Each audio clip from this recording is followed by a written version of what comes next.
어머니의 하나님이 나의 하나님이 되시리니. 룻기 1장 6절에서 18절까지입니다. 다 찾습니까? 자, 함께 검독하도록 하겠습니다. 시작. 그 여인이 모압 지방에서 여호와께서 자기 백성을 돌보시사 그들에게 양식을 주셨다 함을 듣고 이에 두 며느리와 함께 일어나 모압 지방에서 돌아오려 하여 있던 곳에서 나오고 두 며느리도 그와 함께하여 유다 땅으로 돌아오려고 길을 가다가 나오미가 두 며느리에게 이르되 너희는 각기 너희 어머니의 집으로 돌아가라.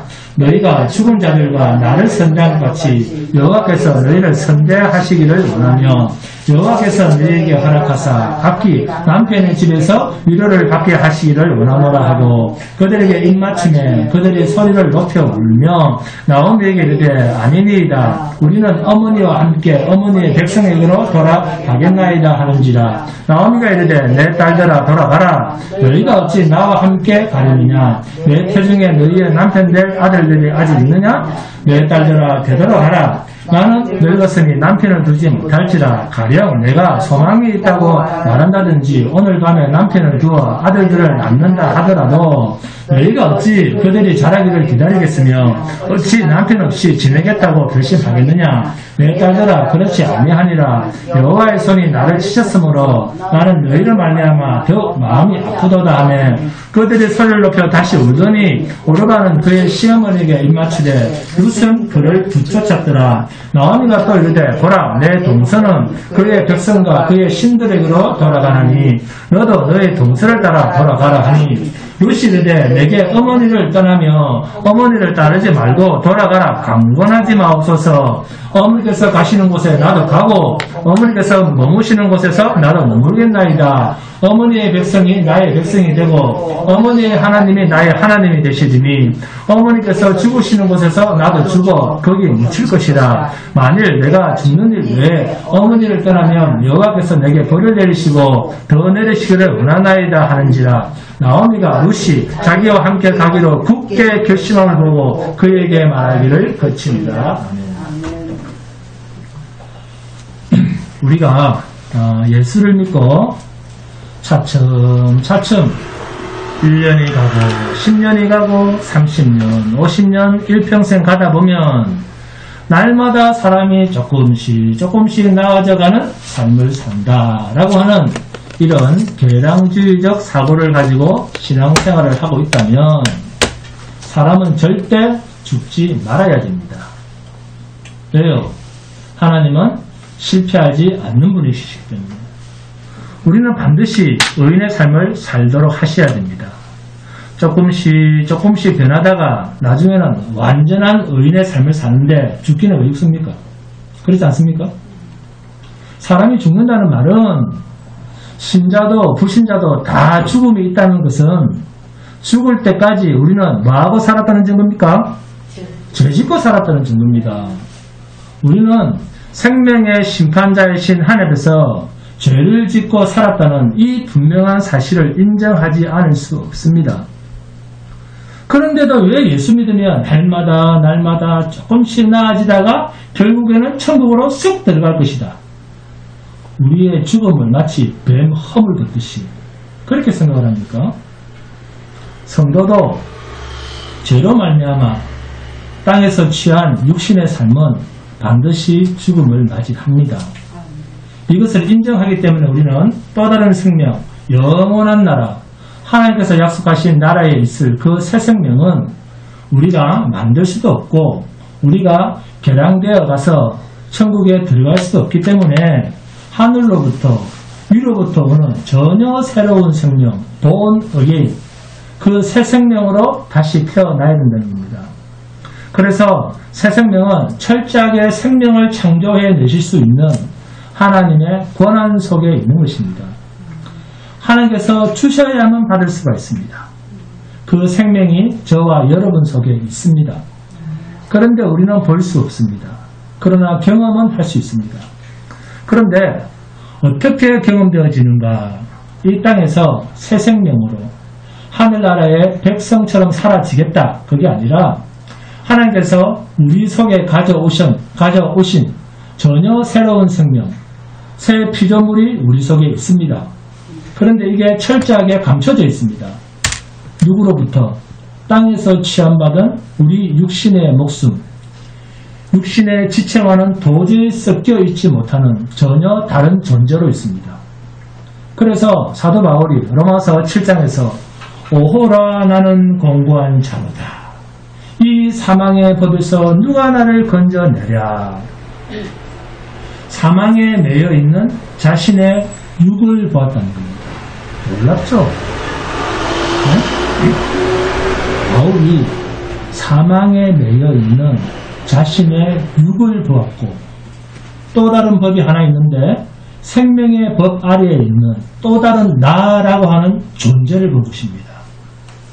이 사망의 법 아래에 있는 것을 보는 나는 죄를 짓고 있는 자다라고 하는 이것이 인식되어지는 그 자리가 바로 내 안에 죄와 전혀 상관없는 생명의 법이 내 안에 또 다른 생명이 내 안에 있다는 것을 확인하는 가장 구체적인 증거물입니다.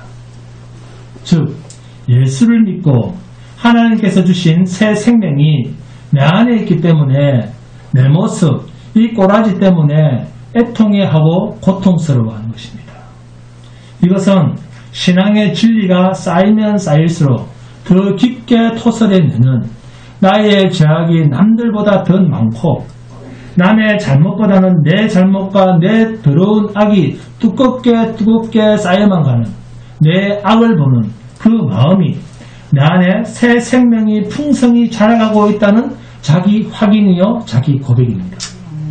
바울 사도는 디모데 제자에게 마지막 유언으로 디모데에게 편지하면서 내가 죄인 중에 괴수라 일평생 복음을 위해서 남들은 당하지 않는 수많은 고난, 매도 맞고 강의 위험과 배고픔과 옥에 갇힘과 말로 다 할 수 없는 고통과 그리스도의 십자가 흔적을 가지고 살았던 거룩한 그 바울이 이제는 이 세상을 하직하고 하나님의 나라로 가기 직전에 자신이 믿음으로 낳았다라고 하는 아들 디모데에게 편지하면서 디모데야 내가 이 세상 사람들 중에 가장 죄인 중에 괴수다. 이 말을 문자 그대로 풀면 바울은 지옥행입니다. 그렇지 않습니까? 그런데 이 말을 계시로 풀면 하나님 나라로 들어가기 직전 하나님이 주신 새 생명 진리의 완성 단계에서 이 육의 사망의 법 아래에 있는 바울 자신의 육의 사람을 본 말이 뭡니까? 죄인 중에 괴수다라고 하는 고백이에요. 죽기 직전에 자신의 자기 몸의 육의 진짜 모습을 본 말이 나는 죄인 중에 괴수구나 하면서 봤다는 겁니다. 여러분도 여러분의 육을 보면서 많이 애통해 하십시오. 많이 좌절해 보십시오. 많이 절망해 보십시오. 그 자리가 하나님의 거룩한 일의 출발선입니다. 이 고백이 없는 사람은 하나님을 믿지 않는 사람이에요. 여러분, 시어머니 나오미, 그녀는 참으로 가련한 여인처럼 보입니다. 유대 땅 베들레헴에서 그나마 유복한 집에서 살았는데 그 땅에 흉년이 드니까 이방 땅 모압으로 이민을 갔습니다. 그런데 하나님께서는 그들을 그냥 두시지 않고 빈손으로 돌아오게 합니다. 룻기 1장 21절입니다. 내가 풍족하게 나갔더니 여호와께서 내게 비어 돌아오게 하셨느니라. 여호와께서 나를 징벌하셨고 전능자가 나를 괴롭게 하셨거늘 너희가 어찌 나를 나옴이라 부르느냐 하니라. 그래도 능력이 있을 땐 나름대로 머리를 써서 남들보다 좀 더 편해 보려고 가서는 안 될 것으로 간 엘리멜렉의 가문. 하나님께서는 이들을 철저하게 쳐서라도 범죄한 자기 백성을 징계해서라도 하나님은 당신의 일을 하십니다. 그러나 이러한 어려운 가운데서 부르짖고 회개할 때 하나님은 자기 백성을 돌보시고 또 양식을 주고 계십니다. 룻기 1장 6절에 그 여인이 모압 지방에서 여호와께서 자기 백성을 돌보시사 그들에게 양식을 주셨다 함을 듣고 이 소식을 듣고 나오미는 그 길로 갔습니다. 그리고 룻기 1장 22절에 보니까 나오미가 모압 지방에서 그의 며느리 모압 여인 룻과 함께 돌아왔는데 그들이 보리 추수 시작할 때 베들레헴에 이르렀더라. 아멘. 보리 추수 시작할 때 하나님께서 먹을 것을 예비해 두고 계십니다. 나갈 때는 풍족하게 나갔는데 얻어 터지고 이제는 빈털터리가 되어서 죽게 되었지만 그들을 다시 되돌려서 데리고 들어올 때는 추수 때가 되어 굶어 죽지 않게 하시는 하나님의 이 비상한 섭리. 아멘. 그리고 룻기 2장 3절을 보시면 절대로 우연일 수 없는 룻이 가서 베는 자를 따라 밭에서 이삭을 줍는데 우연히 엘리멜렉의 친족 보아스에게 속한 밭에 이르렀더라. 사람은 우연이라고 합니다. 그러나 하나님은 그 우연 속에 하나님의 신비한 구원의 섭리를 담고 계십니다. 인간의 인생살이 하루하루는 절대 우연이 아닙니다. 우연이란 없습니다. 하나님이 우리 인생의 주인이심을 믿을 때 오늘 저와 여러분의 만남과 이러한 예배의 시간은 하나님이 예비하신 가장 복되고 아름답고 행복한 시간입니다. 룻기 2장 4절에 보니까 마침 보아스가 베들레헴에서부터 와서 베는 자들에게 이르되 여호와께서 너희와 함께 하시기를 원하노라 하니. 여호와께서 너희와 함께 하시기를 원하노라. 이게 우연입니까? 임마누엘을 말하고 있습니다. 그들이 대답하되 여호와께서 당신에게 복 주시기를 원하나이다 하니라. 이런 아름다운 관계, 이삭 줍는 것을 허락한 이 일은 일찍이 모세에게 하나님께서 말씀하실 때 이스라엘 공동체는 한 형제 나라이기 때문에 너희 형제 중에서 가난한 자들을 위해서 이삭을 벨 때 싹둑싹둑 다 베어서 가지 마라. 이삭이 땅에 떨어진 그대로 두라. 절대로 거두어가지 말라 했습니다. 왜요? 가난한 자와 나그네를 위하여 버려두라. 나는 너희 하나님의 여호와니라. 너희가 애굽 땅에서 나그네가 되고 객이 되었을 때 너희도 가난했을 때 너희가 그들 땅에서 은혜를 입고 살지 않았느냐. 그러니 너희도 은혜를 베풀어라. 이러한 하나님의 비상한 섭리가 모세에게 주신 율법 속에 담겨있고 가난한 자와 약한 자를 보호하시는 하나님의 메시지에 나오미와 룻이 은혜를 입고 있습니다. 우리는 이렇게 자기 백성을 향한 하나님의 신실하신 구원을 확인합니다. 룻기 4장 22절입니다. 오벳은 이새를 낳고 이새는 다윗을 낳았더라라는 이 룻기의 결말. 이 기록이 담겨있는 목적은 하나님의 구원입니다. 왜요? 마태복음 1장 1절 이후에 등장하는 예수님의 계보를 보면 잘 알 수 있습니다. 함께 봅니다. 마태복음 1장 1절입니다. 아브라함과 다윗의 자손 예수 그리스도의 계보라 이래놓고 마태복음 1장 5절에서 6절입니다. 시작. 살몬은 라합에게서 보아스를 낳고 보아스는 룻에게서 오벳을 낳고 오벳은 이새를 낳고 이새는 다윗 왕을 낳으니라. 아멘. 이러한 사실로 볼 때 룻기의 보아스는 여호수아서에서의 기생 라합이 구원을 받는 사건과 연결이 되어 있습니다. 기생 라합에게서 난 자가 바로 그렇습니다. 보아스요. 보아스와 룻이 함께해서 낳은 자가 오벳이고 오벳은 이새를 낳고 이새의 아들이 다윗이고 다윗의 족보에서 나중에 메시아 예수가 나오고 있습니다. 참으로 사람으로서는 쉽게 설명이 안 되는 참으로 신비한 하나님의 간섭입니다. 사사기는 가나안 땅, 하나님께서 약속하신 그 땅에 들어간 이스라엘의 실패의 역사가 기록된 책입니다.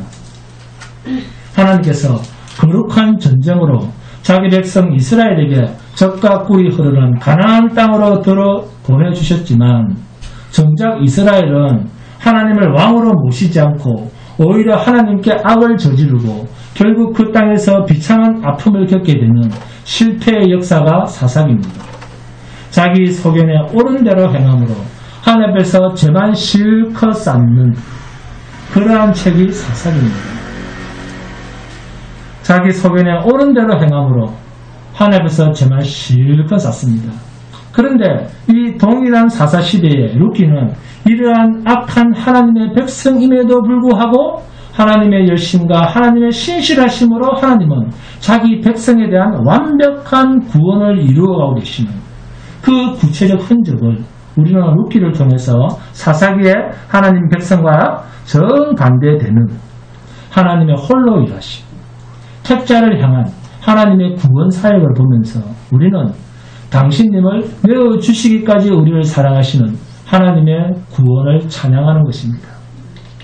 우리가 어떻게 해서 구원을 얻은 줄 압니까? 어떻게 우리가 구원을 얻은 줄 압니까? 이것을 모르면 바깥에 나가서 전도할 때 엉터리로 전도하게 됩니다. 어떻게 전도합니까? 내가 어떻게 구원받은 것인가 하는 것을 모르는 사람은 밖에 나가서 전도할 때 예수 믿어봐라, 잘 된다. 니도 잘 되고 남편도 잘 된다. 우리 교회에 사장도 있고 의사도 있고 판사도 있다. 우리 교회 목사는 병 고치는 신유의 의사도 있다. 이런 말에 속으시면 안 됩니다. 이게 복음입니까? 이게 전도입니까? 마귀의 종지라는 거죠.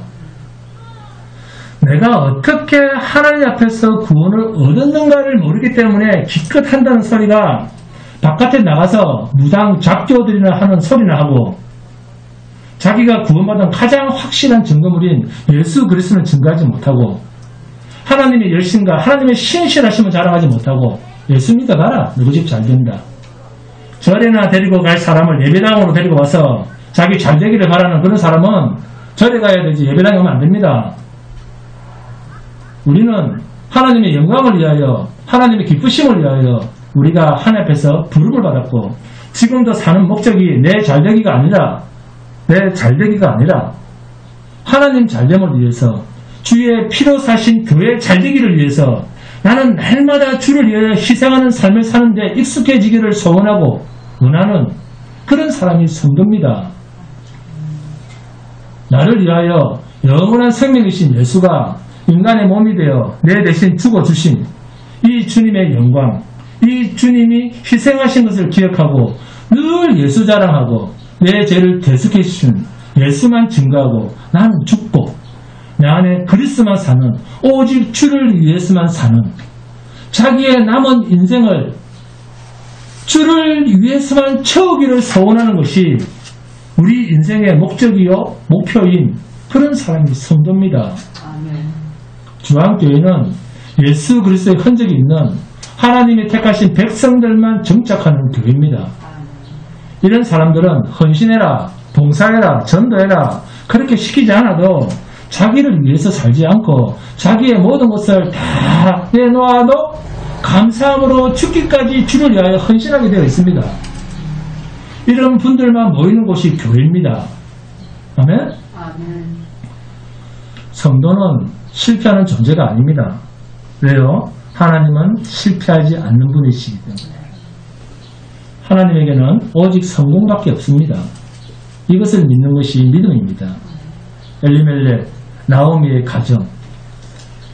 이들의 가정은 누가 봐도 실패지 성공이 아닙니다. 가진 것 가지고 나갔다가 빈털터리로 돌아왔는데 이게 실패 아니면 뭡니까? 그러나 실상은 이게 실패입니까?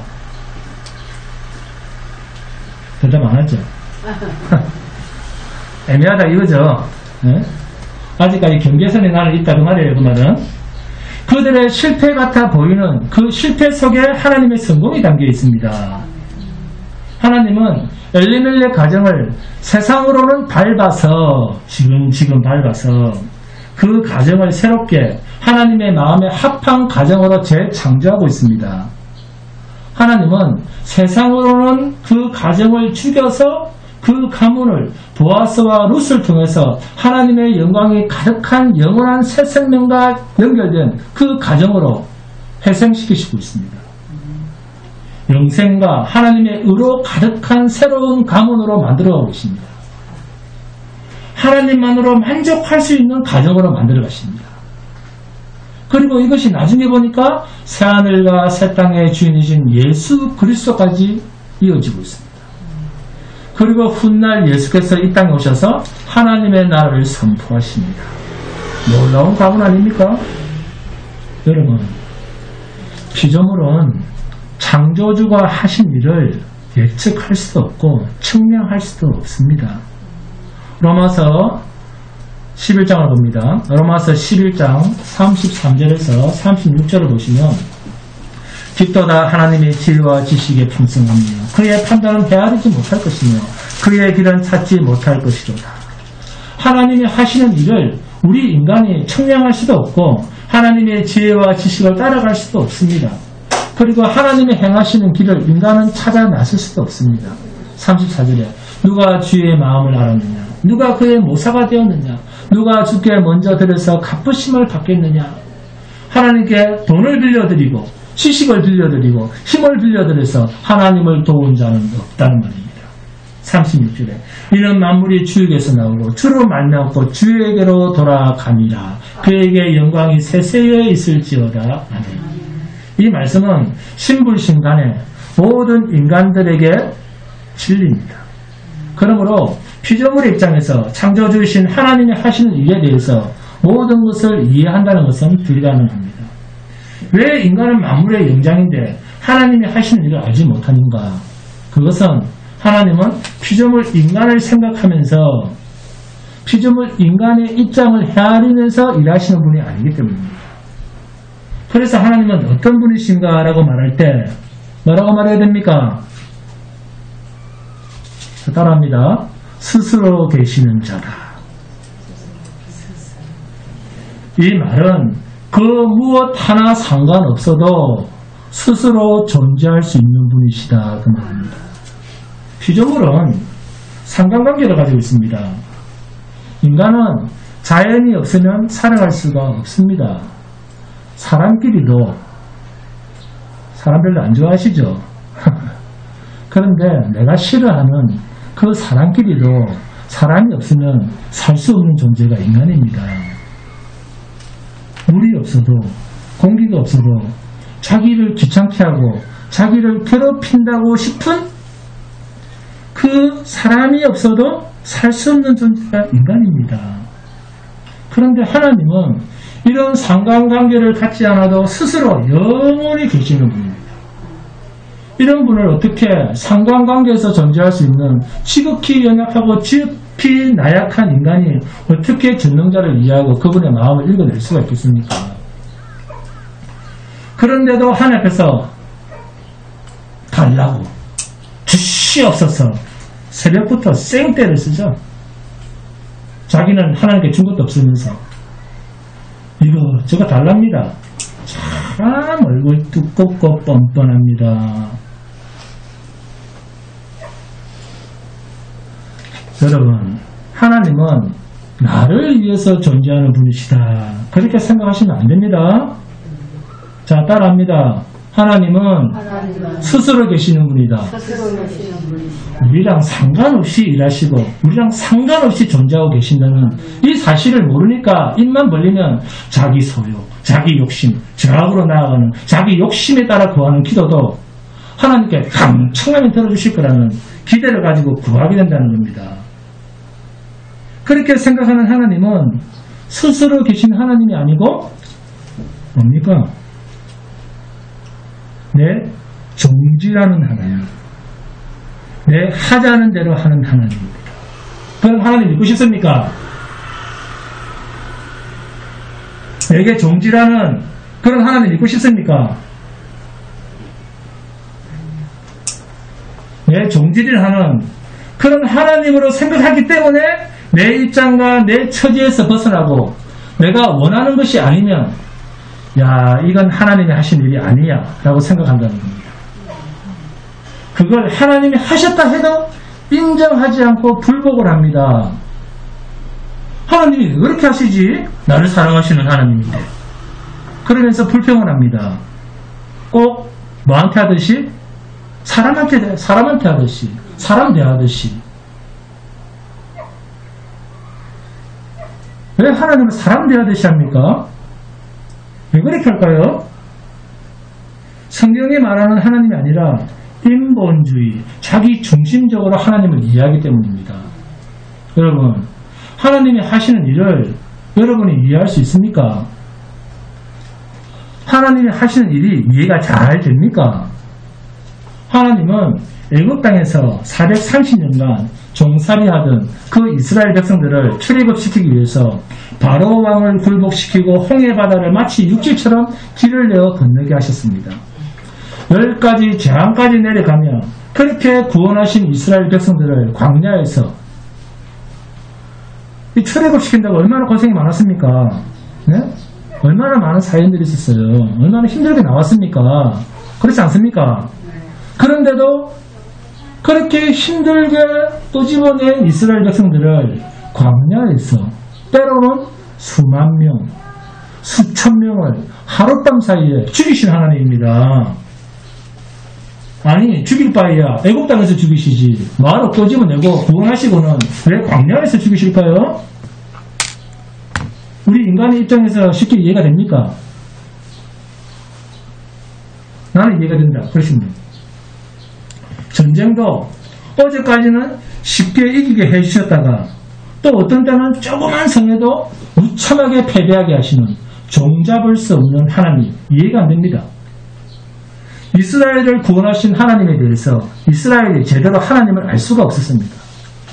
오늘 저와 여러분을 이 세상 가운데서 하나님의 자녀로 불러내시어 구원하신 하나님께서 우리의 인생 가운데 나타내시는 일이 우리는 쉽게 이해하기가 힘듭니다. 하나님은 나한테 왜 이러시는데 나 좀 편하게 해주시면 안 되나? 이렇게 말하고 싶은 일들이 우리 인생 가운데 구원의 백성임에도 불구하고 너무 많습니다. 마치 이스라엘 백성을 애굽 땅 바로의 손에서 건져내셔놓고 광야에서 가나안 땅에서 계속 눌리고 어떨 때는 도무지 하나님의 백성답지 않다 싶을 정도의 고통 속으로 몰아넣으시는 그 하나님을 우리는 제대로 이해하기가 힘듭니다. 왜요? 인간 중심, 자기 중심으로 생각을 하니까. 하나님 입장에서 생각하면 쉽게 이해가 되는데 마치 자기가 하나님인 것처럼 아니 하나님 무슨 일을 곧다고 하십니까? 아니 하나님 무슨 일을 그렇게 하십니까? 나라는 그렇게 안 합니다. 이렇게 하면서 자기 나름대로의 자기 전제 속에 빠져서 하나님의 입장에서 하나님을 이해하려고 하지 않는다는 겁니다. 항상 무엇에 근거해서? 자기 욕심과 자기 기대를 근거로 하기 때문에 성경은 하나님의 입장에서 보는 책입니다. 아멘? 룻기 1장 1절입니다. 사사들이 치리하던 때에 그 땅에 흉년이 드니라. 유다 베들레헴의 한 사람이 그의 아내와 두 아들을 데리고 모압 지방에 가서 거류하였는데 사사 시대에 일어났던 엉망진창의 이스라엘 백성과 어떤 한 사람을 비교하고 있습니다. 룻이라고 하는 이방 여인과 하나님의 사랑을 철저하게 받았다라고 하는 이스라엘과 극명한 이 비교를 통해서 인간은 얼마나 악한가 하는 것을 철저히 고발하고 있습니다. 사사기 21장 25절 마지막 구절에서 뭐라고 합니까? 그때에 이스라엘에 왕이 없으므로 사람이 각기 자기 소견에 옳은 대로 행하였더라. 아멘. 인간은 하나님 앞에서 신앙에 관한 한 전혀 가능성이 없다. 인간의 전적 부패라는 말로 이스라엘의 영적 상태를 규정하고 있습니다.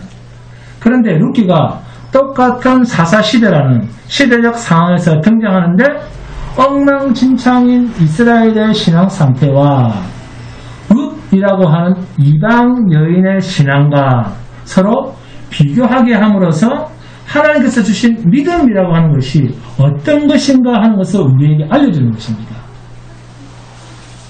똑같은 사사시대인데 또 오랫동안 주 앞에서 훈련받았던 이스라엘인데 수많은 신비한 경험까지 있는 이스라엘인데 그러나 그 모든 신비한 경험들, 기적들도 좋은 축복의 조건들도 이스라엘은 철저하게 누구 좋은 대로? 자기 좋은 대로 생각하고 판단한다는 겁니다. 이렇게 하나님은 안중에도 없는 이스라엘. 그런데 이방인 중에 뽑힌 룻이라고 하는 한 가련한 여인, 남편도 잃고 그 고난의 세월, 실패의 세월을 살아가는 시어머니를 따라서 나도 어머니처럼 고난 속에 살지라도 어머니를 따라가야 됩니다. 자, 하나님이 어떤 분이신가를 제대로 이해하지 못했다면 룻은 시어머니가 믿는 하나님으로 말미암는 자기 시댁의 처절한 그 형편을 볼 때 그들을 인도하는 신에 대해서 따를 마음이 없었을 것입니다. 그런데 룻의 마음에서 역사하시는 하나님은 그 이방 여인 룻이 육신으로 보았던 자기 시댁의 형편보다 전능하신 하나님께서 자기에게 주신 은혜의 선물 뭡니까?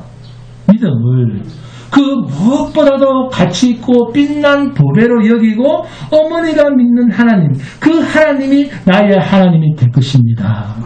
어머니가 당하신 고난이 내게 와도 나는 여전히 그 하나님 앞에서 하나님의 자녀임을 인정하겠습니다. 참으로 놀라운 신앙 고백이 아닐 수 없습니다. 본문 16절 17절입니다. 함께 봉독합니다. 본문 16절 17절입니다. 시작. 룻이 이르되 내게 어머니를 떠나며 어머니를 따르지 말고 돌아가라 강권하지 마옵소서. 어머니께서 가시는 곳에 나도 가고 어머니께서 머무시는 곳에서 나도 머물겠나이다. 어머니의 백성이 나의 백성이 되고 어머니의 하나님이 나의 하나님이 되시리니 어머니께서 죽으시는 곳에서 나도 죽어 거기 묻힐 것이라. 만일 내가 죽는 일 위에 어머니를 떠나면 여호와께서 내게 벌을 내리시고 더 내리시기를 원하나이다 하는지라. 아멘. 남편도 아들도 다 죽고 이제 자기는 늙은 과부가 되었고 또 젊은 가부가 된 두 며느리를 데리고 이제 자기 고국 땅, 가나안 땅, 유대 땅에 이제는 흉년이 지나갔다는 소식을 듣고 빈털터리가 된 몸으로 나오미의 일행이 돌아가려고 하고 있습니다. 한참 가다가 두 자부를 보면서 너희들 이렇게 처절하게 망한 나를 따라오면 뭐하겠느냐. 나는 풍족하게 나갔다가 빈털터리로 텅텅 비어 돌아가고 있다. 룻기 1장 21절에 보니까 여호와께서 나를 징벌하셨고 전능자가 나를 괴롭게 하셨거늘 자신의 입장을 철저히 하나님 앞에서 징계를 받았다라고 고백하면서 너희들은 나와 같이 가서는 소망이 없으니까 너희는 아직도 젊으니까 다른 데 시집가서 제가해서 잘 먹고 잘 살아라. 그렇게 말하고 있습니다. 시어머니의 안타까운 창자가 끊어질 듯한 고통의 소리입니다. 본문 8절 9절 함께 공독합니다. 8절 9절입니다. 시작. 나오미가 두 며느리에게 이르되 너희는 각기 너희 어머니의 집으로 돌아가라. 너희가 죽은 자들과 나를 선대함같이 여호와께서 너희를 선대하시기를 원하며 여호와께서 너희에게 허락하사 각기 남편의 집에서 위로를 받게 하시기를 원하노라 하고 그들에게 입맞추며 그들의 소리를 높여 울며 하며 나를 따라오면 소망이 없다는 것. 남편도 없이 늙어서 이제는 고향 땅, 고국 땅으로 실패자의 모습으로 돌아가는 나를 따라오는 너희는 따라와봤자 아무런 소망이 없다는 거죠. 육신으로 볼 때는 그렇습니다.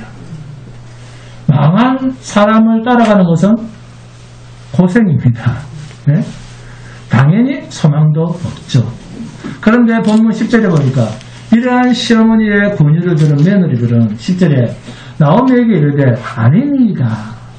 우리는 어머니와 함께 어머니의 백성에게로 돌아가겠나이다 하는지라. 그러자 나오미가 본문 11절 13절까지 안 된다라고 이야기를 합니다. 나오미도 아이가 없고 또 늙어서 영감을 얻을 수도 없고 다시 아이를 낳을 수도 없고 또 아이를 낳는다 해도 그 아이를 언제 키워서 너희가 손을 잇겠느냐. 차라리 너희 고국에서 남편을 구해서 다시 제가 하는 것이 더 행복하지 않겠느냐. 그럴 때 오르바라고 하는 며느리는 시어머니의 권유를 못 이기는 척 하면서 돌아가 버리고 14절 룻은 그를 붙쫓았더라. 룻은 시어머니 나오미를 바짝 붙어서 따라갔다 그 말입니다. 이 붙여쳤다라는 말입니다. 바짝 붙어서 따라갔다 그 말입니다. 우리한테는 정말 중요한 구절이 16절입니다. 어머니의 백성이 나의 백성이 되고 어머니의 하나님이 나의 하나님이 되시리니. 아멘. 여러분, 나오미의 하나님이 지금 어떤 하나님입니까? 시어머니 나오미에게 있어서 하나님은 고국 땅도 아닌 이방 땅에서 남편 잃고 두 아들을 모두 잃게 하신 하나님 아닙니까? 하나님 덕분에 타국에서 잘 먹고 잘 입고 객지에서 잘 살다가 금이 환영하는 그런 하나님이 아니지 않습니까? 풍족한 자기들의 형편을 쫄딱 망하게 하신 하나님 아닙니까? 나오미 입장에서 볼 때 과연 나오미는 나의 하나님이란 말을 어떻게 할 수 있습니까? 그런데 룻은 어찌 보면 하나님을 아는 지식에서는 나오미보다는 훨씬 못할 수 있는 이방 여인인데 뭐라고 합니까? 어머니의 하나님이 나의 하나님이 되시리니. 너무 놀라운 신앙고백 아닙니까? 룻은 나오미의 아들과 결혼을 하고 나오미와 자기 남편이 섬기던 하나님을 그동안 어떤 하나님으로 봐왔겠습니까? 나오미가 겪게 된 모압에서의 전 불행에 대해서 가장 가까이서 목격한 장본인이 룻 아닙니까? 이방 여인인 룻의 입장에서 나오미를 통해서 만난 그 하나님을 자, 여러분이 룻이라면 여러분은 룻입니다. 자, 내가 룻이라면 그렇게 환영하면서 하나님을 영접할 수 있겠습니까? 잘 살게 되었다면 어머니의 하나님이 나의 하나님이 되겠습니다. 그러죠? 그런데 나오미 자기 시어머니의 하나님을 따라 나서는 룻, 자기 시어머니의 인생은 철저히 실패한 인생입니다. 나오미 자신도 그렇게 말하지 않습니까? 네, 룻기 1장 20절 21절입니다. 자, 함께 봉독합니다. 룻기 1장 20절 21절 시작. 나오미가 그들에게 이르되 나를 나오미라 부르지 말고 나를 마라라 부르라. 이는 전능자가 나를 심히 괴롭게 하셨음이니라. 내가 풍족하게 나갔더니 여호와께서 내게 피어 돌아오게 하시느니라. 여호와께서 나를 징벌하시고 전능자가 나를 괴롭게 하셨거늘 너희가 어찌 나를 나오미라 부르느냐 하니라. 이방인 룻이 나오미를 바라볼 때 나오미의 하나님은 그렇게 쉽게 반길 하나님이 아닙니다. 하나님의 자녀인 나오미조차도 자신의 인생은 실패한 인생이라고 고백하고 있지 않습니까? 귀국하면 고향으로 돌아오면 잘 살게 해준다는 하나님으로부터 그런 각서를 받고 돌아가는 나오미도 아닙니다. 돌아가도 어떻게 될지 모릅니다. 만약 나오미와 같은 인생이 여러분이라면 여러분은 어떤 고백을 하실 것 같습니까? 룻처럼 어머니의 하나님이 나의 하나님이 될 것입니다. 이렇게 말할 수 있겠습니까? 나오미를 치신 하나님, 달면 삼키고 쓰면 뱉어버리는 우리 인간이 어머니의 하나님이 나의 하나님이 되시리니 이런 신앙 고백이 나오겠습니까? 우리를 믿게 하신 전능자 하나님, 그 하나님은 저와 여러분의 인생을 우리의 뜻대로 우리 하고 싶은 대로 살도록 절대로 그냥 내버려 두시는 그런 하나님이 아닙니다. 우리가 원하는 대로 가는 길은 언제나 죄악의 길입니다. 넓고 편안한 길입니다. 그 길 끝을 가보면 죽음의 길입니다. 지옥의 문 앞에 서게 됩니다. 그래서 믿음으로 인도하시는 성도의 길은 우리들이 원치 않는 십자가의 길, 좁고 협착한 길, 사람들이 많이 찾지 않는 외로운 길입니다. 원치 않는 고통과 심각한 고민에 빠져야 할 경우가 허다하고 그리고 고통도 많습니다. 여러분 주위에, 내 주위에 늘 실패만 하고 늘 고통만 겪고 눈물 자국이 마르지 않는 그러한 성도가 여러분 곁에 있다고 하면 과연 여러분은 그 사람을 보면서 당신이 믿는 그 하나님이 나의 하나님이다 라고 룻처럼 그렇게 고백할 수 있습니까? 할렐루야. 아무튼 안 하죠. 나는 당신이 믿는 그런 하나님은 안 믿고 싶어. 그렇게 말하지 않겠습니까? 신자가 하나님을 신앙한다는 것은 내 처지가 어떤 형편이 되어도 나는 변함없이 나의 하나님이라고 하는 이 고백을 할 수 있는 것을 하나님께서 주신 신앙, 믿음이라고 하는 거예요. 하나님이 주신 신앙은 우리 인간의 형편이 변함에 따라서 우리가 나의 하나님이라는 말을 바꿔 말할 수 있는 그런 하나님이 아닙니다.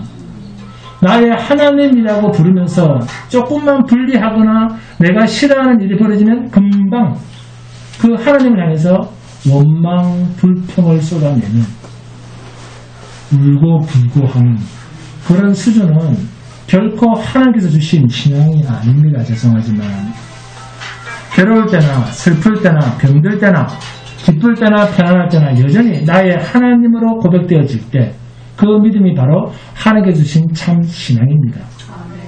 우리가 믿는 하나님은 우리 인생의 형편에 따라서 바뀌는 하나님이 아닙니다. 룻은 자기 자신의 입장에서 자기 자신의 희망, 자기 자신의 소망, 자기 자신의 인생 목적을 가지고 살아간 사람이 아닙니다. 살아도 주를 위해서 살고 죽어도 주를 위해서 죽나니 사나 죽으나 주의 것으로 사는 믿음이 룻 속에 있었습니다. 만약 룻 속에 자기만의 다른 목적이 있었다면 절대로 소망 없는 나오미를 따라 나서서 어머니 하나님이 나의 하나님이 될 것입니다 라고는 말하지 않았을 것입니다. 신자가 하나님과 함께 사는 삶을 살기 위해서는 하나님 외에는 그 어떤 소망도 가지지 않는 것입니다. 그래서 너희는 먹든지 마시든지 무엇을 하든지 하나님의 영광을 위하여 하라. 아멘? 오직 하나님만이 성도의 유일한 소망이요 유일한 삶의 목적입니다. 문제는 내게 있으나 그 문제의 해답은 하나님께 있습니다. 여러분, 우리 중앙교회 공동체는 한 가족입니다.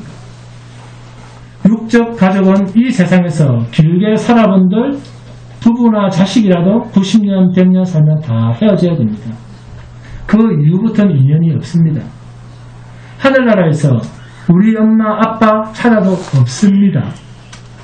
하늘나라에 가면 다 그리스도의 자녀로만 있습니다.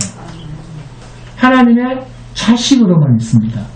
오늘 저와 여러분이 하나님의 자녀들 아닙니까? 한 식구 아닙니까?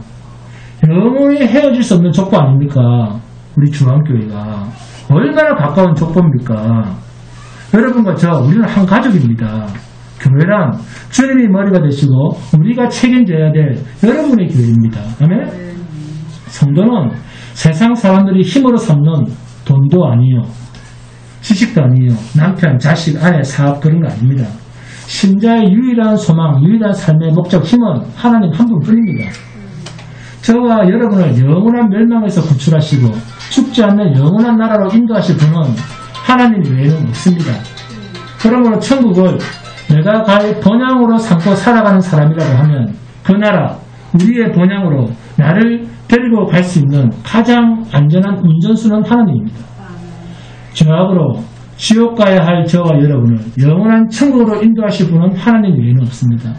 우리를 영원한 천국으로 인도하시기 위해서 한 분 예수 그리스도를 그 영원한 천국 길의 방해물인 무엇?